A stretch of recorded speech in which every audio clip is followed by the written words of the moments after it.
She comes up to the house screaming awful things. And I said, your daddy says it's okay for me to be here. Let me go downstairs and get my phone to prove to you it's in a text. I said, go down the stairs first because I'm afraid you'll push me down. And she said, bitch, if you don't get down them stairs, I'm gonna push you down the stairs. All right, let's. Whoa. Yeah, there's a lot going on here. Phoebe, what's going on today? So I was evicted from a home that I shared with my ex-husband. I moved in. He invited me to move in with him in July of 2015. Where was the home? It was in Sussex County, Virginia. Okay. So consequently, I did. Started working. I worked a couple of different jobs while I was there. And everything was just fine and dandy. Nothing was different that I was aware of. No changes were made. And on October 5th, it was a Saturday morning, I came down to get my coffee, and he said, I've been doing a lot of thinking, and I think it's time for you to go. You need to leave. Okay. And yeah, I was so taken aback. It literally took me 3 days before I could talk. And so on Monday, October 8th, I sat him down and I said, okay, so what's going on here? Long story short, he said, well, I just need a break. Can you leave for a couple weeks? What? Okay, no problem. So I left. Well, after 2 weeks, I came back and I said, okay, so where do we go from here? And he said, well, you got to move. You can't live here anymore. You have to go. So I'm really confused at this point because I am not aware of any issues that we had. And so I said, no. I'm not leaving. I did work in the housing industry for almost 20 years as property manager. I said, you can't do this. You just can't tell me to leave. You have to, go to the court and evict me. And he said, no, I'm not doing that. You have got to get out. Well, my adult daughter got involved. She's a daddy's girl and very vocal. And so she came into the picture and she was threatening me and screaming at me and saying vile, awful things. And, if you don't get out of this house, blah, blah, blah, blah, blah, blah. Well, Horrible. I was scared to death. So I packed some things and I left because I feared for my safety. Just in the midweek of October, come November, my ex and my daughter, they went to North Carolina for Thanksgiving. My ex said, well, you can come hang at the house for a few days, and visit with your cat. And when I get back from North Carolina, we'll go from there. So my daughter gets back first before he does. And oh my God, here we go. She comes up to the house screaming awful things. I'm in the attic. And I said, your daddy says it's okay for me to be here. Let me go downstairs and get my phone to prove to you it's in a text. I said, go down the stairs first because I'm afraid you'll push me down. And she said, bitch, if you don't get down them stairs, I'm going to push you down the stairs. All right, let's. Whoa. Yeah, there's a lot going on here. Okay. Yeah. Yeah. I'm sorry you're going through this. Let me start with that.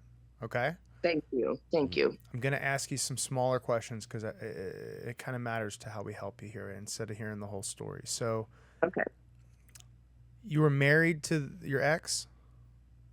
Not at this time, no. We divorced in 1995 and did not remarry. You were married. You had a child. How old is your daughter? My daughter's 33. Is that the only daughter? No, we have a son as well, and he's 31. Okay. Not in the picture for the purpose of this conversation, right? Not at all. Correct. So your daughter lives with the daddy? No. She lives on the farm. It was a 700-acre farm. He lived in the quote-unquote big house. She lived in the original house built in the 20s, which is about a football field away from his house. And he kept this family property in the divorce? Oh, yeah. No, I didn't want any of it. I didn't want any of it. When I left, I took my kids, and that's about it. Okay. I didn't. So then you guys are divorced, and you said 95. Yes. You stayed close. You got got back together when? No, we did not get back together. Okay, you were just living together. Exactly. And then last year, you move out in October. Yes. And so now Yes, you've been moved out and you want your stuff. Is that what this is about? exactly. And it's more than just my stuff. My daughter and he pilfered through and stole from every single solitary thing that I had in that home, to the point of taking photos out of my photo albums. But my biggest thing is she has taken a video camera that I've had since the early 90s that has my deceased parents and my grandparents in it, Ugh. Mm. plus other sentimental things that nobody has any business with. The clothes, the suitcases, the furniture I have. At this point, I'd love to have it back because it's mine. But ultimately, it's these sentimental things that I have to have back. They're mine. And there's been no proper process to evict me. We'd made early on, we were agreeing on, a day and a time for me to come fill my car. I eventually got somewhere to put it, so I was doing that. And However, Bill, it sounds like we got two issues here. The eviction is one issue. You keep saying eviction, and when you started this call, I kind of thought you had questions related to the eviction. That's its own issue. But the second issue is you have property, and how do you get that property back? And these are two issues that are separate. Yeah, they're related, but they are separate. So, how long Okay. has it been now since you've been out of the home? Physically out. So Thanksgiving was the last time I actually spent any nights in that house. Okay, and so you went back in. I'll just make sure I got the timeline right. After you had been no longer spending any nights in the home, is that when you went in to go get some more stuff, and your daughter threatened you and told you to get out of the home? Yes. Okay. And then after that, my ex and I agreed on a day and a time for me to get things, and everything was hunky dory. Well, he sent me a text message, told me to come on this particular day at this particular time, and I did. And when I got there, I was ambushed. There were 12 people on his porch, and they had What? thrown my belongings on the ground. Whoa. And when was this? This was in January. Okay. And so Yeah. they threw the stuff. Were you able to collect all of that stuff then? I was able to collect what I could fit in my vehicle, which is an SUV, and not a large one, but I only got a fraction. Okay. Who are the So- 12 people? Believe it or not, my family members. So there was my ex, the daughter, her boyfriend, my sister, Okay. her granddaughter, her boyfriend, her grandson, his girlfriend, plus 2 nephews. Now, this is all because Why do you think they're so against you? because my daughter firmly believes that I was the instigator in filing for custody of her daughter, when it was another grandmother who filed for custody and lost just last month. But I had absolutely nothing to do with it. But there is no convincing my daughter that I had nothing to do with it. So from that point on, once she was served those papers for court, everything just spiraled out of control, because she thought it was just me. I was behind it. I had everything to do with it. When, as God is my witness, I had nothing to do with it. Okay, So- so your daughter thinks that you're involved with trying to take custody of her child, your grandchild. Correct. And the rest Yeah. of the family, these 12 related Mhm. family members, now your stuff's there. You're able to get some of it, most of it, and now Some of it. some of it. And now the Mhm. question is, how do you get the rest of it? Have you contacted them and asked for the rest of it? Are they not talking to you? What's going on? He has blocked me. He's When- blocked me. He's not responding to. I've emailed him. I've emailed her. I've texted them both. I have called them both, and they're not responding. Neither one of them. Neither one of them. Okay. So right on. Go ahead, Paulos. You had a I question. just quick question for the lawyers. Like, when you're filing for custody of a child, in the paperwork it shows who's attempting to file custody, right? Yeah.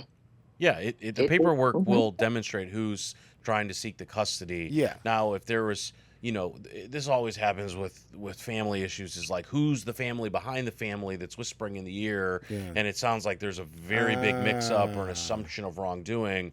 But ultimately, at the end of the day, those interpersonal issues are clearly the motivator for how you got into this situation. And I know that it's neither here nor Yeah, there to yeah, what yeah, you're like yeah. specifically asking, but just so I can have an understanding of what's going on, when your daughter saw that this other grandmother was filing for custody, she was like, yes, I see her name on the paperwork, but I believe you're the one who's doing it, or the puppeteer, I guess, in the situation. Exactly. And that's how it is.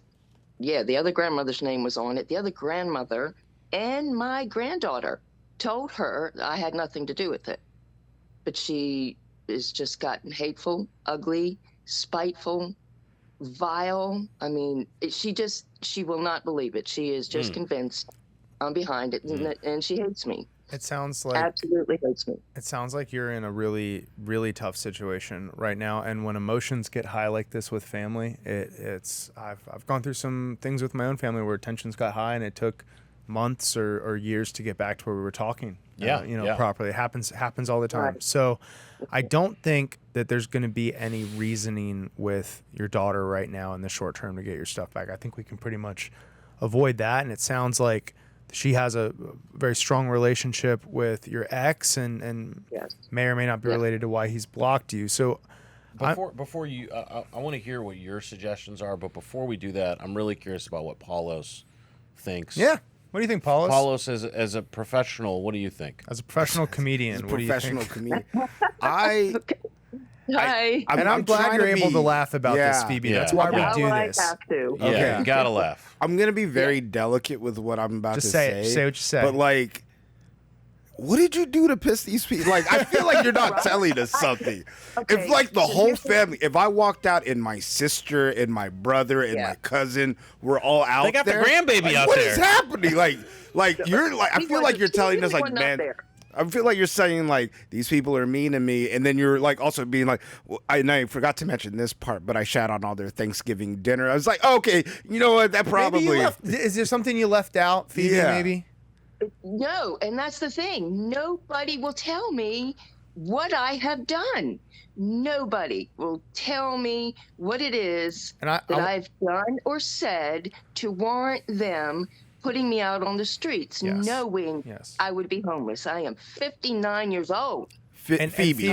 Phoebe, I want to say something that I heard. Okay, when you started this call, I think you almost kind of teared up a little talking about. It's hard for you to talk about it, and I think that confusion was the number one emotion. Is that fair? You've been confused through. Absolutely. Yeah. 'Cause I want you to don't know I believe you. know. I think that in most circumstances, I think that it would be true that someone was leaving something out. But I think in this particular circumstance, how I'm hearing your voice and how you laid it out, I think that it's confusing and you don't have the full facts. Okay. I don't. And it's just driving me crazy. Okay. And Don't know that's why. I want to get into some steps, some next steps for you. I have some thoughts myself, but I'll let Bill jump in if he has anything first. I'll give him some Okay. age before beauty. Yeah, I was going to say, my kind of mental image of this is a front stoop, 12 people in overalls, some of them chewing on wheat or some other type of agricultural product. So that's neither here nor there, but it does inform or color a little bit of my thoughts here.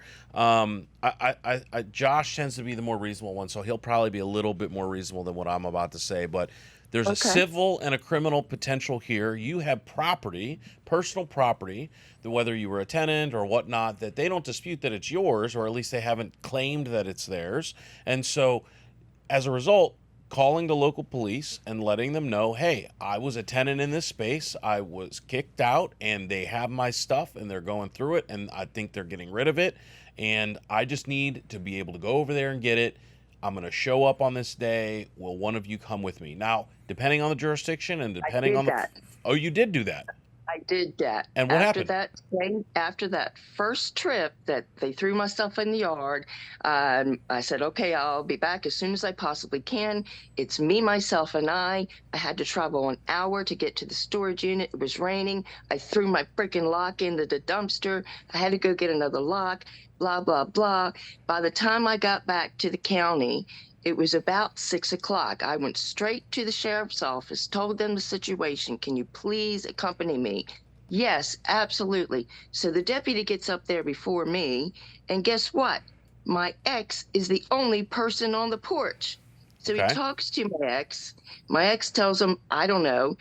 But the deputy comes to me and says, come over here and get what you can off the ground. And then you're not allowed to come back until he says you can come back. And if you do come back, you can be arrested for trespassing. So Wow. I had to get with him to make more arrangements to get my stuff. But I couldn't because he Okay. blocked me after that. Okay. And that's one, Phoebe. I really love the presence of mind you had to get the authorities, because that, you could tell that's the first thing that went to my mind. And I'm sorry No that question. these officers Yeah. didn't do the right thing. Now, I do want to ask one kind of small question. You mentioned the video Okay. camera, particularly of sentimental value with your family members on it. Was there also a tote with some items in it that was of Yes. big and sentimental importance? What was that? Yes, it was a tote full of 9/11 memorabilia. You know, like a lot of people, I was deeply impacted by 9/11. So I saved newspapers and magazines. I bought books, and it's a tote halfway full of just 9/11 memorabilia that can't be replaced, you know? And It's why not like the why are material they thing. holding on to this? Is this just spite, or have they always It is. coveted your 9/11 tote? Nope, nothing. They didn't even know about it. It's simply spite at this point in time. Wow. And that's it. Okay. Well, the second thing I was going to suggest is small claims court might be an option. I know you're no longer living in Virginia, but small items like this, that's why the Justice of the Peace or a small claims court exists. There is a small claims court that covers Virginia and the county specifically that you were talking about. Very small filing fees, sometimes as low as $15, maybe as high as $200 or $250. You don't need a lawyer. The judges are used to that kind of thing. Sometimes just initiating that, you can do it by mail, and that way you're kind of not having to go through crazy. And then more likely than not, and I'd say half or more, just kind of making it a little bit more official like that will get people to go, okay, we're not going to deal with this. Yeah. But Josh, what are your thoughts? Bill's never wrong. However, he does give you an answer like a lawyer, and I'm gonna try to give you I'm gonna try to give you an answer that's give you a little more of a human answer. I think that includes Bill's answer. So I think your starting point is to look for a third party, right? A friend. If there's someone that is friendly and likes you and your ex-husband, maybe it's not a family member, maybe it's a barber, maybe it's the dentist that put your kids' braces on, but somebody that will talk, that your ex-husband would talk to, and just say, hey, I know you don't want me in your life. I would just like to get this stuff back. I can't talk to you because we're blocked. And have that message come from the person. Your ex-husband's not going to want to look like a dick in front of that person. That's right. No, not. So have you done that already? I have not. Okay, so I'm going to say great start. idea. I'm going to That's a say great I'm going to say start with that. That's the first thing you try. If that does not work, Small claims. no, hold on, honey. Oh, I'm sorry. I'm many things, but I don't think like a lawyer. So we're going to do a couple things, and then we're going to get to the lawyer thing. So that's the first thing. You're going to use like a little social pressure. And politeness. There's no threat. There's no threat in this. You're actually just coming and you're going, please have a little sympathy for the time that we spent together, for the good times that we did have. All I want are my memories, and I still have good memories of our time together, and I'd like to have this part of my life back. It's a pretty callous, mean thing to say no to that. The second thing you're going to do is a certified demand letter. You're going to file it before small claims court. Love it. Because in the demand letter, you can be a little more firm, but you lay out, hey, this is my stuff. You know you have my stuff.